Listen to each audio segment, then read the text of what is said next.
1944. A transport truck rumbled through the frost-covered hills of eastern Tennessee, carrying 47 female prisoners of war toward an uncertain future. Inside the canvas-covered vehicle, German women sat in rigid silence, their faces pale and drawn beneath the dim winter light filtering through the fabric.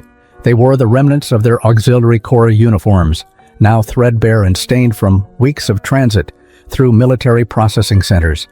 But it wasn't the cold that made them shiver. It was the gnawing emptiness that had become their constant companion, the hunger they never spoke about because speaking of it made the pain more real. Elfrida Hartman, who insisted everyone call her Frida, pressed her hand against her hollow stomach and tried to remember the last substantial meal she had eaten. She was 20 years old, though the gauntness in her cheeks made her appear older. She had served as a radio operator in France, believing she was contributing to her country's defense. Now she was an enemy prisoner being delivered to a place she couldn't pronounce, in a country she had been taught to hate. The propaganda had promised them that Americans were barbaric, that capture meant torture and starvation. Looking at her fellow prisoners, Frida realized they were already starving. The Americans wouldn't need to withhold food as punishment. They were arriving half dead already. Beside her, Waltraud Kessler sat with her eyes closed, perhaps sleeping, or perhaps simply too weak to keep them open. Across from them, Gertrude Zimmerman, who everyone called Trudy, clutched a small cloth bag containing her only possessions. Her lips moved silently, and Frida recognized the shape of prayers she herself had stopped saying weeks ago. What God would listen to the prayers of defeated soldiers? The oldest among them, 28-year-old Brunhilde Fischer, maintained the rigid posture of her training despite the obvious exhaustion in her frame. She had been a nurse, had seen the wounded and dying, and had learned to hide her fear behind a mask of professional competence. The truck slowed, then stopped. American voices shouted orders outside. The women tensed, preparing for whatever came next. When the canvas flap opened, cold December air rushed in, and with it came a smell that made Frida's empty stomach clench with sudden, painful awareness. Something was cooking. Not the thin gruel or stale bread they had subsisted on during transport, but real food. The scent was rich, savory, utterly foreign, and so overwhelming that several women gasped involuntarily. An American soldier, young and red-cheeked from the cold, gestured for them to exit the vehicle. His expression wasn't cruel or hostile. If anything, he looked uncomfortable, perhaps even sympathetic. As Frida climbed down on unsteady legs, that impossible smell grew stronger. Somewhere in this camp, someone was cooking breakfast. Her propaganda-trained mind told her this was a trick, a cruelty designed to torment them. But her starving body didn't care about propaganda anymore. It only knew that somewhere close by, there was food. The mess hall was larger than Frida had expected, with long wooden tables arranged in neat rows and windows that let in the weak winter sunlight. The 47 German women filed inside under guard, their eyes adjusting to the warmth and light after weeks of cold transit facilities. Captain Margaret Dalton stood near the entrance, a tall woman in her mid-30s with steel-gray eyes that assessed each prisoner as they passed. She had overseen male prisoner camps before, but this was her first assignment with female captives. The War Department had given her specific instructions about maintaining order and discipline. But nothing in those instructions had prepared her for the skeletal frames and hollow faces now filling her mess hall. Staff Sergeant Earl Cunningham emerged from the kitchen, wearing a flour-dusted apron over his uniform. He was a broad-shouldered man from rural Georgia, with hands scarred from years of farm work before the war. When Captain Dalton had assigned him to cook for the new prisoners, he had spent the previous night lying awake, thinking about his own daughter, who would have been close to these women's ages if she had survived the influenza epidemic of 1918. He couldn't look at these enemy prisoners without seeing his Sarah's face, without remembering how she had wasted away, despite every desperate effort to save her. The German women stood uncertainly beside the tables, unsure whether to sit or remain standing. Corporal Horace Perkins, a lanky 22-year-old from the Tennessee mountains, gestured awkwardly toward the benches. Slowly, hesitantly, the women sat. Frida found herself between Waltraud and an older woman whose name she didn't yet know. They waited for whatever came next, their faces carefully blank, refusing to show weakness or hope. When Cunningham and 2 kitchen assistants emerged carrying large trays, the smell that had tormented them outside became overwhelming. The sergeant began placing plates in front of each woman, and Frida stared at what appeared before her with complete incomprehension. On the metal plate sat 2 large, golden-brown biscuits, split open and covered with a thick, creamy sauce studded with crumbles of sausage. Steam rose from the food, carrying with it a richness that seemed impossible. Beside the biscuits sat scrambled eggs, actual eggs, fluffy and yellow. A small portion of fried potatoes completed the plate. It was more food than Frida had seen in months, more food than she had eaten in a single meal since before the Allied bombing had destroyed the supply lines. Around her, the other women sat frozen, staring at their plates as if they might be hallucinations. Captain Dalton watched the prisoners' reactions with growing unease.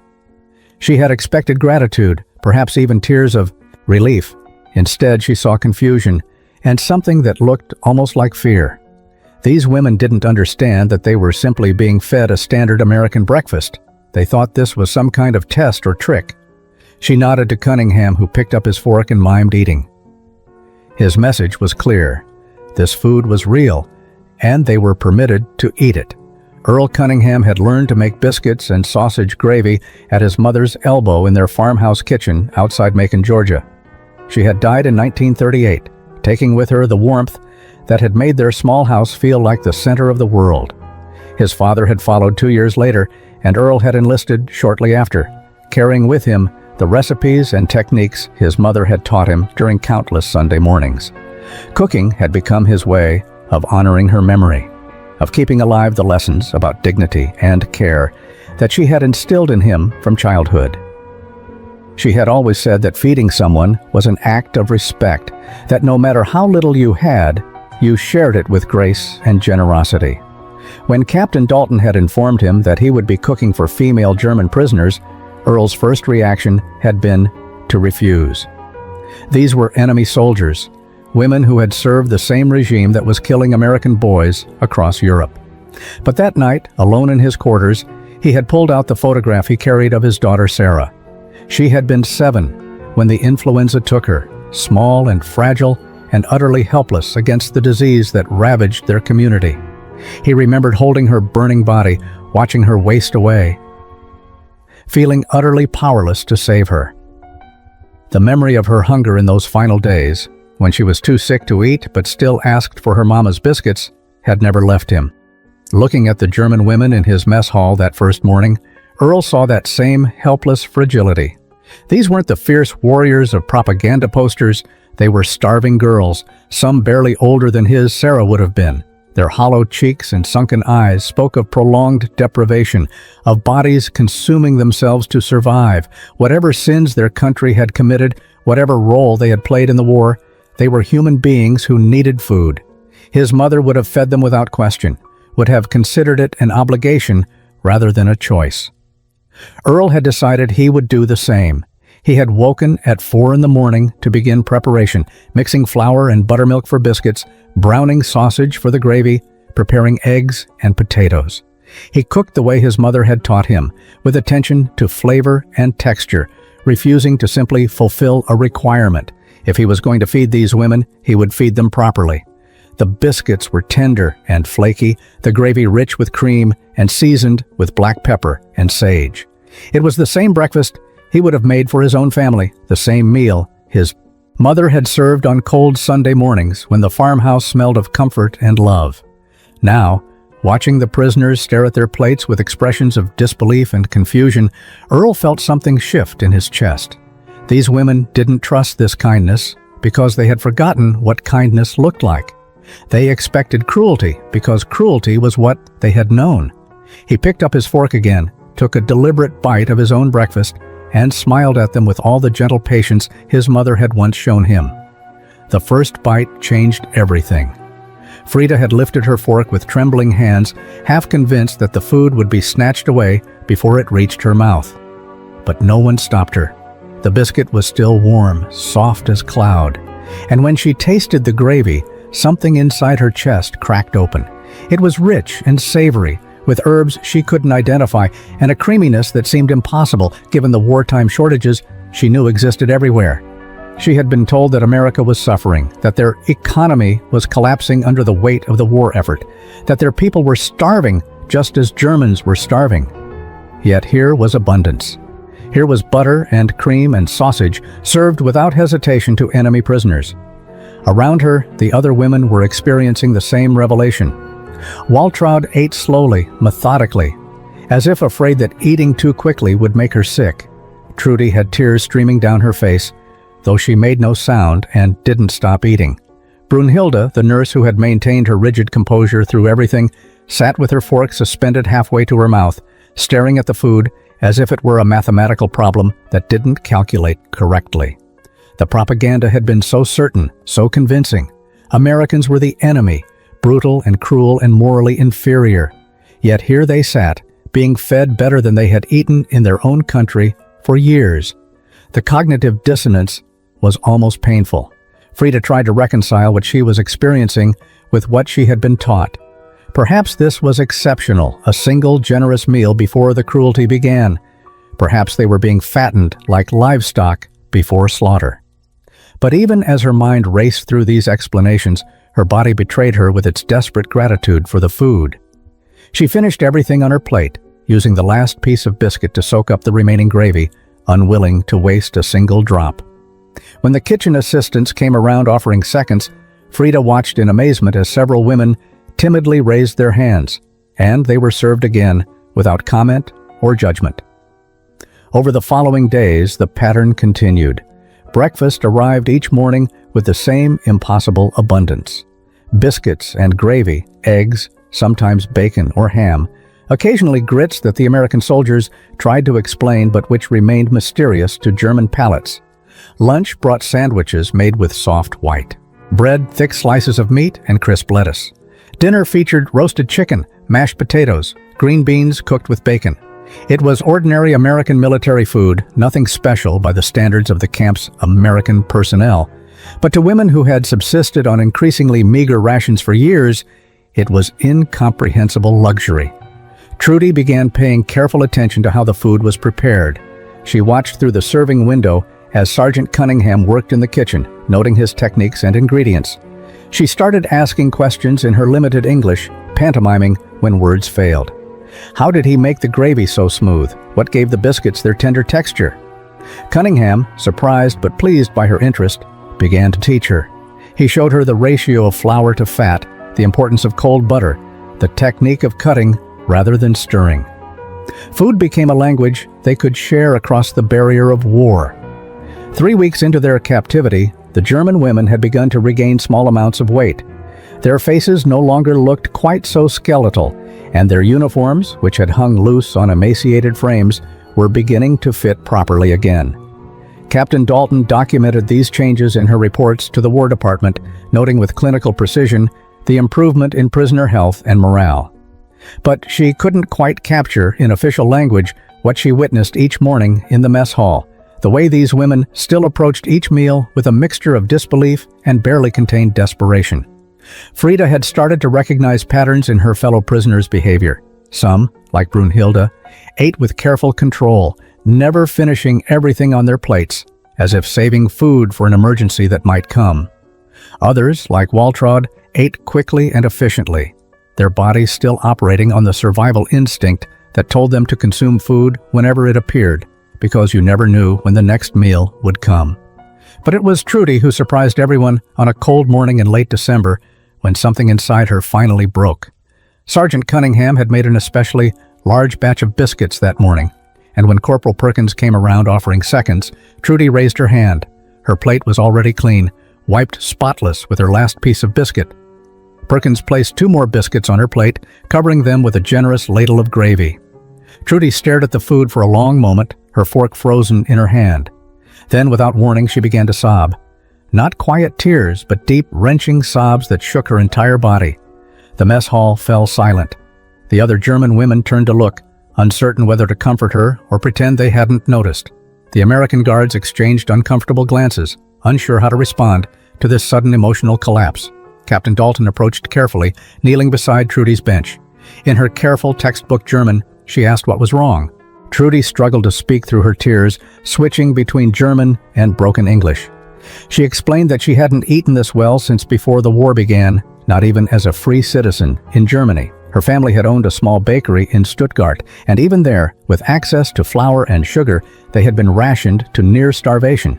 The ingredients for these simple American biscuits, butter and cream and white flour, had become impossibly precious commodities in Germany. Here in this prison camp, she was being offered seconds of what would have been a feast at home. The shame of it overwhelmed her.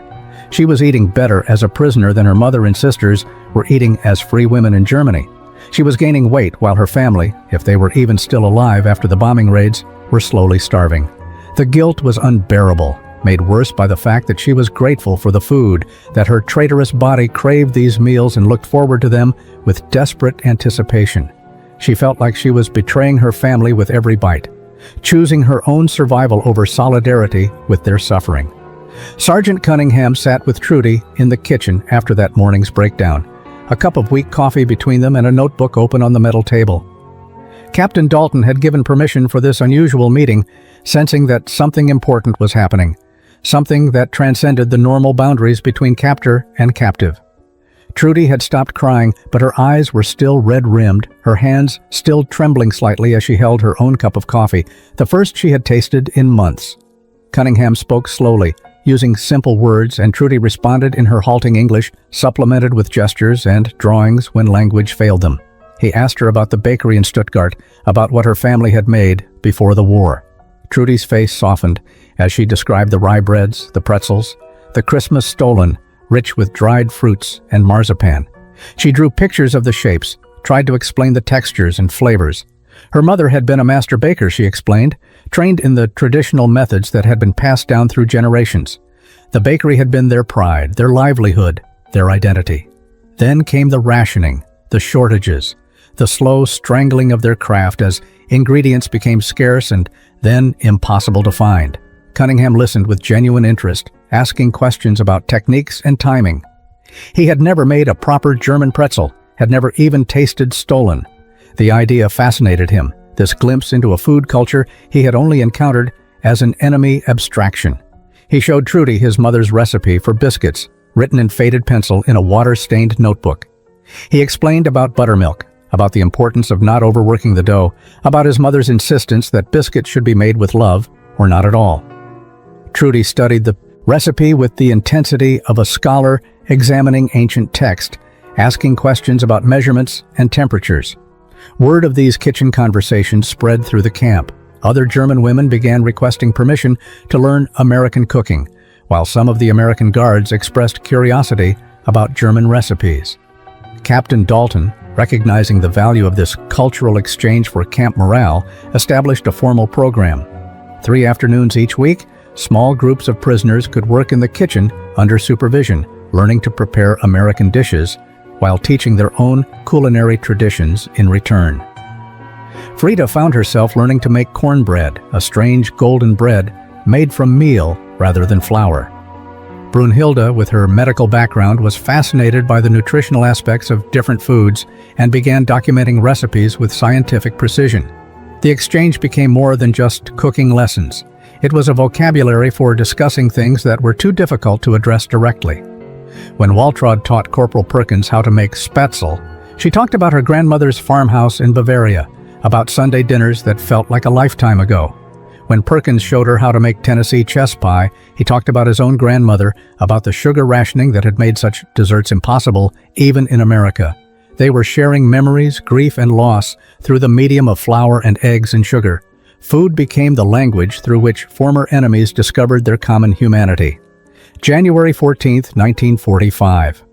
Sergeant Cunningham presented Captain Dalton with a proposal that made her initially skeptical. He wanted to organize a special Sunday dinner where prisoners and guards would eat together at the same tables, sharing the same food in the same space without the usual separation between captor and captive. It was unprecedented, possibly against regulations, and definitely risky from a security standpoint. But Cunningham argued that the cooking exchanges had already broken down many barriers, and that a shared meal would formalize what was already happening informally in the kitchen. After 3 days of consideration and consultation with her superiors, Dalton approved the plan with strict conditions and heightened security measures. The preparation became a collaborative effort. Trudy and Frida worked alongside Cunningham and his kitchen staff, planning a menu that would incorporate both American and German elements. They settled on roasted chicken, mashed potatoes, green beans, fresh bread, and, for dessert, a simple apple cake that Brunhilde remembered from her childhood. The German women threw themselves into the work with an enthusiasm that surprised even themselves. They were cooking not as prisoners fulfilling obligations, but as participants in something meaningful. The kitchen filled with conversation, laughter, and the occasional argument about proper seasoning that transcended language barriers. Sunday morning arrived cold and clear. The mess hall had been rearranged so that the long tables seated mixed groups rather than segregated ones. American guards sat beside German prisoners, officers beside enlisted women, former enemies beside each other, in a configuration that would have been unthinkable just weeks earlier. Captain Dalton gave a brief speech in English, which Frida translated into German. She spoke about the importance of recognizing shared humanity even in wartime, about the difference between political systems and individual people. Her words were carefully chosen, neither apologizing for the war nor pretending it didn't exist, but acknowledging the strange circumstance that had brought them all together. The food was served family style, with large platters placed in the center of each table. People passed dishes to each other, served one another, and began the awkward process of conversation across enemy lines. Corporal Perkins found himself sitting between Waltraud and another prisoner named Irmgard. He attempted jokes that didn't quite translate, and they responded with German humor that he didn't fully understand. But somehow, they all laughed anyway. The tension that had defined their interactions for weeks began to dissolve in the simple act of breaking bread together. Cunningham watched from his position at one of the tables, seated beside Trudy and an American private from Kentucky. He saw his mother's wisdom proven true once again. You couldn't easily hate someone after you had shared a meal with them. The apple cake was served with fresh cream, and its familiar cinnamon sweetness brought tears to several German women's eyes. It tasted like home, like childhood, like everything they had lost, but they were tasting it here, in this impossible place, surrounded by people who should have been their enemies, but who were passing them dessert and asking for the recipe. Something fundamental had shifted that afternoon, something that couldn't be easily undone. February brought the first letters from Germany through the International Red Cross postal system. Captain Dalton distributed them during evening assembly, calling names from a list, while the German women waited with expressions ranging from desperate hope to barely contained dread. Not everyone received letters.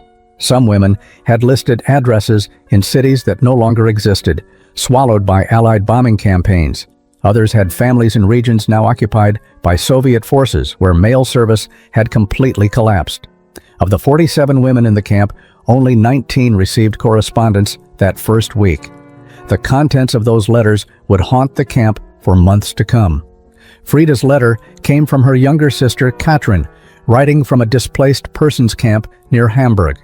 Their apartment building had been destroyed in a firebombing raid the previous July. Their mother was alive but ill, suffering from malnutrition and respiratory problems caused by living in inadequately heated temporary housing. Katrin herself was working in a factory for food rations that provided barely enough calories to survive. She wrote matter-of-factly about conditions that sounded apocalyptic. People were eating potato peels, tulip bulbs, anything that might contain nutrition. The black market thrived, but required currency or goods that ordinary families didn't possess. Children were dying of diseases that should have been easily treatable. The letter ended with a line that made Frida's hands shake. "We are glad you are safe, even if you are with the Americans. At least there, we hope you have food." Waltraud's letter brought even worse news. Her family's farm in East Prussia had been overrun by Soviet forces. Her parents and younger brother were missing, their fate unknown. A neighbor who had managed to flee west reported that the entire village had been evacuated or worse. Waltraud sat on her bunk, reading the letter over and over, as if repeated readings might change the words on the page. She hadn't eaten dinner that evening, couldn't bear the thought of food while her family's whereabouts remained a mystery. Brunhilde, whose own letter had brought similar devastating news, sat beside her in silent companionship. There were no words adequate for this kind of loss. The contrast between their situation and their family's circumstances became unbearably stark. That evening's dinner had included pork chops, mashed potatoes with real butter, and green beans. The German women sat before plates of food that represented more nutrition than their loved ones might see in weeks. Some couldn't eat at all, pushing their food away untouched. Others ate mechanically, driven by bodies that demanded sustenance regardless of emotional state. The guilt was overwhelming and inescapable. They were prisoners, yet they lived better than free Germans. They were captives, yet they were safer and healthier than their own families. Trudy found Sergeant Cunningham in the kitchen after dinner, her face pale and drawn. In her improving English, she asked him a question that had been tormenting her. "Why do you feed us so well when our people are starving? Why do you show us this kindness when we were your enemies?" Cunningham was quiet for a long moment before answering. "Because," he said slowly, "starving you won't feed them. Being cruel to you won't help your families. We do what's right here because that's all we can control." March brought warming weather and official notifications about repatriation procedures. The War Department had established protocols for returning prisoners to Germany, with transportation scheduled to begin in late April. Captain Dalton called individual meetings with each prisoner to explain the process and assess their readiness to return home. What she discovered during these conversations troubled her deeply. When she asked the standard question about their willingness to be repatriated, the responses were far more complicated than yes or no. Women who should have been eager to return home instead expressed paralyzing uncertainty and, in some cases, outright fear about what awaited them. Frida's meeting with Captain Dalton lasted nearly an hour. She spoke with painful honesty about her conflicted feelings, her improving English allowing her to express nuances she couldn't have managed months earlier. She wanted to return to help her mother and sister, wanted to contribute to rebuilding her destroyed country. But she was also terrified of the hunger, the deprivation, the possibility that she might become another burden on her already suffering family. More than that, she had changed during her months in American captivity. She had learned things about her country that made her question everything she had once believed. Going back meant facing people who would see her as a failure, a captured soldier corrupted by enemy influence. The other women expressed similar anxieties during their own meetings. Waltraud, who still had no news about her parents' fate, asked Captain Dalton what would happen to prisoners who had nowhere to return to. Could they remain in America? Could they apply for displaced person status rather than repatriation as enemy nationals? Dalton had no answers, only promises to forward such questions to higher authorities. Brunhilde, always pragmatic, pointed out the medical reality. Many of them had gained 15 or 20 pounds since arrival, their bodies finally recovering from prolonged malnutrition. Returning to starvation conditions would undo all that healing. How could they help rebuild Germany if they arrived already weakened by hunger? One evening after dinner, a group of women gathered in the barracks for a conversation that felt almost like conspiracy. They spoke in hushed German, aware that what they were discussing bordered on treasonous. Trudy voiced what many were thinking. What if we asked to stay? Not forever necessarily, but until conditions in Germany improved. Until we knew our families were safe. Until the country was stable enough that we wouldn't be additional burdens. The idea hung in the air, simultaneously appealing and horrifying.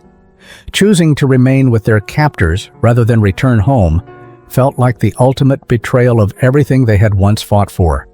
But Frida countered with an uncomfortable truth. They hadn't chosen this captivity, but they could choose what they did with it. They had learned skills here, had regained their health, had begun to understand perspectives they had never considered before. Perhaps returning home stronger, healthier, and wiser was more valuable than returning immediately but broken. Perhaps survival wasn't betrayal. Perhaps taking care of themselves first would ultimately allow them to better help others. The debate continued late into the night, with no clear resolution. Each woman would have to make her own impossible choice.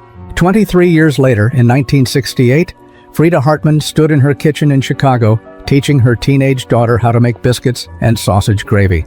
Her hands moved with practiced confidence through the familiar motions, cutting cold butter into flour, adding buttermilk until the dough just came together. Her daughter, born in America and bearing an American name, watched with the casual interest of someone who had never known hunger, had never understood food as anything more than daily sustenance. Frida didn't begrudge her this innocence. It was what she had wanted for her children, this freedom from the desperate appreciation of every meal that still marked her own relationship with food. She had chosen to stay in 1945, one of 11 women who had requested displaced person status rather than immediate repatriation. The decision had been agonizing. But Captain Dalton had helped them navigate the complex bureaucratic process. Frida had eventually brought her mother and sister to America in 1948, sponsored by the Henderson family, who had first employed her as a housekeeper. Her mother had cried the first time Frida served her biscuits and gravy, understanding without words what that particular meal meant to her daughter. It was the taste of survival, of unexpected mercy, of the moment when everything had changed. Trudy had returned to Germany in 1946, carrying with her Sergeant Cunningham's mother's biscuit recipe written carefully in a notebook. She had reopened her family's bakery in Stuttgart, incorporating American techniques into traditional German baking.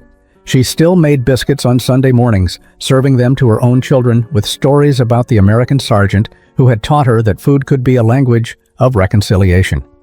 She corresponded regularly with Frida, their letters crossing the Atlantic with recipes and updates about their vastly different but surprisingly parallel lives.